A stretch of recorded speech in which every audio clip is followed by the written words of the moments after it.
बात कर रहे थे हम लोग कि हाँ अपन को चेक करना है 241 प्राइम है या नहीं है। तो 241 से जस्ट बड़ा किसका स्क्वायर है 16 का, ठीक है। तो 16 से कम जितने भी प्राइम नंबर्स हैं उनको अपन ने लिख लिया।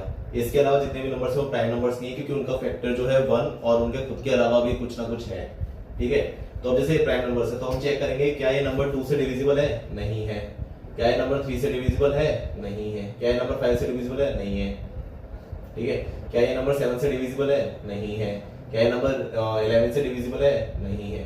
क्या ये नंबर 13 से डिविजिबल है, नहीं है, ठीक है।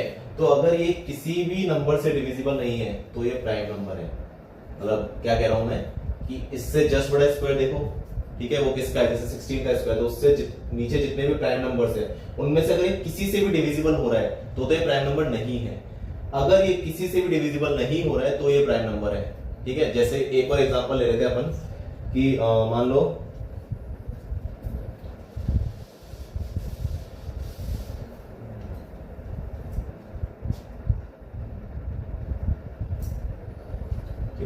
हमें दे दिया 131, ठीक है। इससे जस्ट बड़ा स्क्वायर किसका है 12 का, है ना। तो 12 से नीचे कितने प्राइम नंबर्स हैं, 2 हो गया, 3 हो गया, 5 हो गया, 7 हो गया, 11 हो गया, ठीक है। क्या ये 2 से डिविजिबल है, नहीं। क्या ये 3 से डिविजिबल है, नहीं। 5 से डिविजिबल है, नहीं, ठीक है। 7 से डिविजिबल है, नहीं। क्या ये 11 से डिविजिबल है, नहीं। ये किसी से भी डिविजिबल नहीं है, तो ये क्या है प्राइम नंबर,